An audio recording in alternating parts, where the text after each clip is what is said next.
Ito pong complaint for impeachment ay pinirmahan ng 17 complainants na mga galing sa civil society organizations, galing din sa religious sector, galing din sa ibang grupo. But they are filing all of these signatories, 17 signatories, are filing this in their personal capacity, even if they are members of various groups or of various party lists, etc. So, 17 po sila. Ang mga nag-file po ay sila former Secretary Ging Deles, Father Flaviano Villanueva, SVD, Gary Alejano of the Magdalo, and Alice Murphy as the Urban Poor Group, Francis Aquino D, that's Kiko D, Mr. Eugene Louis Gonzalez, Doc Sylvia Estrada Claudio, Lea Lopez Navarro, Rowena Amon,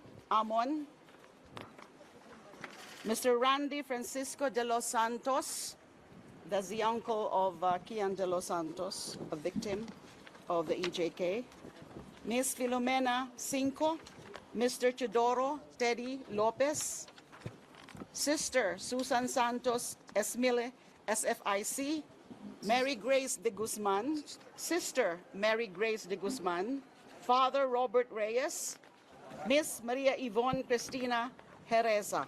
So those are supposed to be 17 signatories. Ma'am, grounds for impeachment? Ang grounds po ng impeachment, bale 5 po. It was actually condensed into 4 grounds as indicated in the articles of impeachment, pero 5 po sila.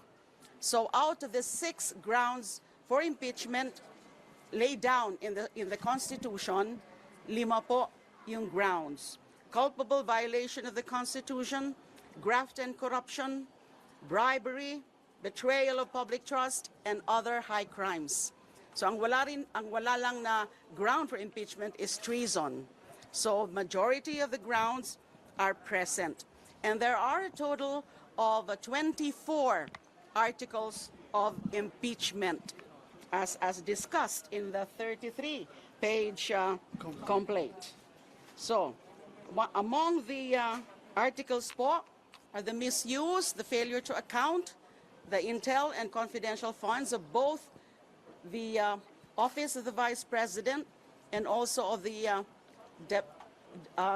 Department of Education. And nandyan din po yung grounds like yung kanyang mga threats, yung kanyang mga rants during the press con in October 18 and the second one in November 2024. Because these are very unbecoming and these are actually betrayal of public trust because these are also high crimes, yung kanyang mga threats doon sa latest na mga rant niya o kanyang mga meltdown. Meron din as an article about her involvement also in the extrajudicial killings during her term as mayor of Davao City. There are other grounds, let me just so that I can be very sure of this. No, I did not sign as a complainant. I'm supporting this move, and at the same time I was designated by the group as a spokesperson. But there are actually two signatories who are part of the ML, or Mamamayang Liberal, in the same manner that there is a signatory part of Magdalo and a signatory part of Akbayan. And the endorser is Congressman Percy of Akbayan. Based on your information, where is the Secretary General? O for sure ba, i-receive na yun ng Office of the Secretary General yung impeachment complaint? Opo, yun po ang namin. Pinapahintay nga po kami. Kasi I think he's attending to another official duty of his. So his staff told us to just wait for him. So this will definitely be filed today.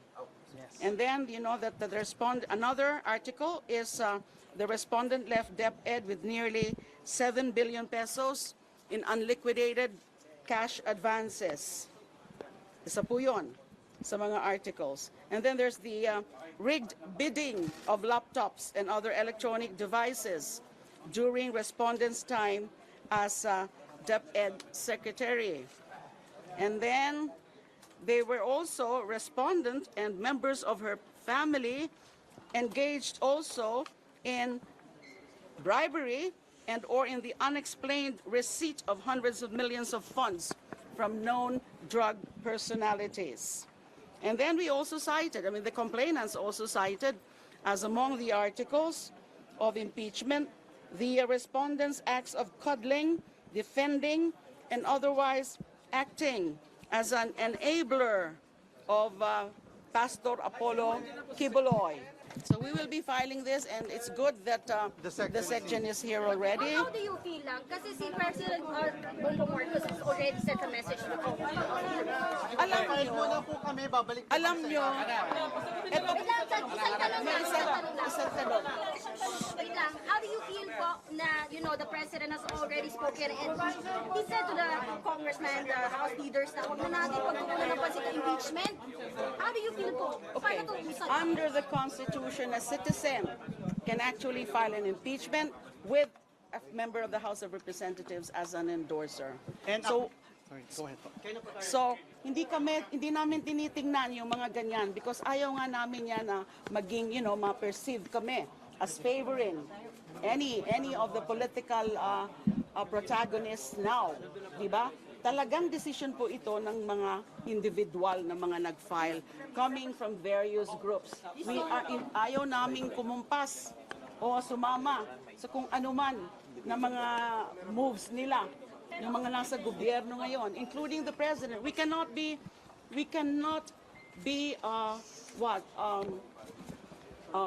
affected by the desire to really make the vice president accountable, because that is in fact recognized by the Constitution. Kailangan mangibabaw ang batas, mangibabaw ang saligang batas.